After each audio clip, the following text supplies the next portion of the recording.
Please like and subscribe. ఇంకా నిజం తెలుసుకున్న మహేంద్ర కోపంతో ఇంకా రిషిని వస్తారని ఇంట్లో లాక్ చేసి ఇంకా కారులో వెళ్తూ ఉంటాడు. మహేంద్రకి ఎదురుగా ఇంకా శైలేంద్ర వస్తాడు. ఇంకా మహేంద్ర కోపంగా శైలేంద్ర కాలర్ పట్టుకొని నువ్వు చస్తేనే మేము మనశ్శాంతిగా బ్రతుకుతామని చెప్పి ఇంకా అంటాడు.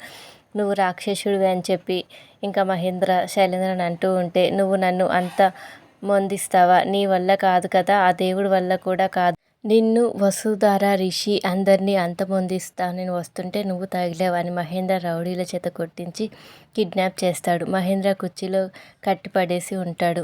ఇంకా మహేంద్ర నిన్ను వదలనురా, నీ అంత చూస్తాను రానంటే ఇంకా శైలేంద్ర మీ చేతుకున్న వాచ్లో టైమే చూసుకోలేరు, నా అంతం ఎలా చూస్తారు బాబాయ్, అది నా అడ్డ, నా ప్లేస్, పైగా నువ్వు కట్టేసి ఉన్నావని చెప్పి అంటూ ఉంటే ఇంకా మహేంద్ర నువ్వు వెధవని తెలుసు, కానీ నువ్వింత నీచుడు అని ఇన్ని దుర్మార్గాలు చేస్తావని అనుకోలేదురా అని చెప్పి అంటూ ఉంటే ఇంకా శైలేంద్ర అవును నీచుడినే, నా జాగ్రత్తలో నేనున్నా, అందుకే నిన్ను తీసుకువచ్చా.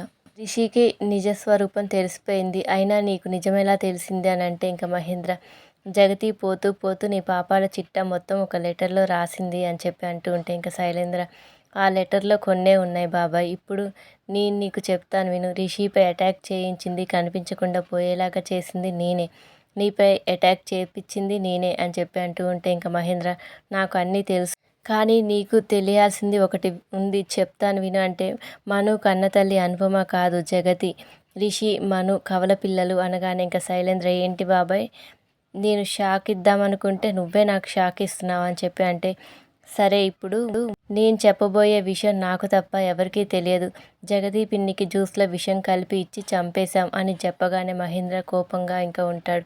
ఇక నీకు ఇన్ని నీతులు చెప్పడం వేస్ట్ అని మహేంద్ర గన్ గురిపెడతాడు. శైలేంద్ర మళ్ళీ ఆగి అసలే పిన్ని చంపి పాపం మూటగట్టుకున్నా, మళ్ళీ నిన్ను చంపి డబుల్ పాపం ఎందుకు, ఈసారి ఛాన్స్ రౌడీలకు ఇస్తున్నాను, మా బాబాయ్ని జాగ్రత్తగా చంపండి, నా కళ్ళ ముందే చంపితే చూడలేను, నేను బయటకు వెళ్ళాక చెయ్యండి అని శైలేంద్ర వెళ్ళిపోతాడు. ఇంకా మరోవైపు ఫణీంద్ర దగ్గరికి వసు వస్తుంది. శైలేంద్ర గురించి అడుగుతుంది. ఇంకా ఫణీంద్ర ఏం జరిగింది, ఎందుకు ఇంత ఆవేశంగా ఉన్నారని అంటే ఇంకా ఇంతలో అక్కడి దేవయాని వస్తుంది. ఇంకా వసు మేడం మీ కొడుకు శైలేంద్ర ఎక్కడ ఉన్నారు, మా మామయ్య గారు ఎక్కడున్నారు అని అడుగుతూ ఉంటే ఇంకా అప్పుడే అక్కడికి శైలేంద్ర వస్తాడు. ఇంకా శైలేంద్ర ఏంటి బాబాయ్ ఇంట్లో లేడా అని చెప్పి అంటే ఇంకా ఫణీంద్ర అమ్మ వసుధార మహేంద్ర ఇంట్లో లేడా అని అంటే ఇంకా వసు మహేంద్ర సార్ కనిపించట్లేదు, ఇదే ఈ శైలేంద్రకే తెలుసు అని అంటే ఇంకా వస్తారా చెప్పగానే శైలేంద్ర నాకేం తెలుసు అని అడుగుతాడు. మహేంద్ర కనిపించకపోవడానికి శైలేంద్రకు సంబంధం ఏంటని చెప్పి ఫణీంద్ర అడిగితే ఇంకా జగతి రాసిన లెటర్ ఫణీంద్రకి ఇస్తుంది. ఇంకా వసు లెటర్ చదివితే మీకే అర్థమవుతుందని చెప్తుంది. ఇంకా లెటర్ చదివిన ఫణీంద్ర గుండె పట్టుకొని కుర్చీలో కూలపడిపోతాడు.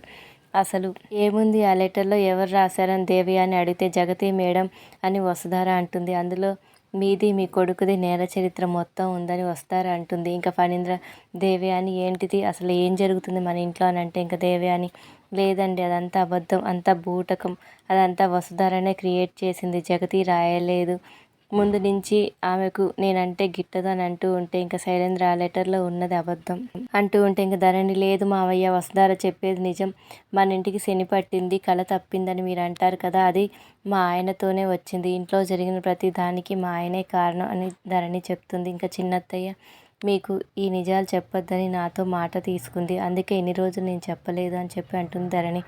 ఇంకా కోపంగా ఫణీంద్ర శైలేంద్రని కొట్టబోతుంటే ఇంకా ఇంతలో మహేంద్ర రిషి వస్తారు. వాళ్ళని చూసిన శైలేంద్ర షాక్ అవుతాడు. ఇంకా అంతకుముందు మహేంద్ర దగ్గర శైలేంద్ర మాట్లాడిన వీడియో చూపిస్తాడు రిషి. మా డాడ్ని ఎవరు కాపాడారో చెప్పమంటావు అని ఇంకా రిషి అంటూ ఉంటాడు. Thank you for watching, please subscribe my channel.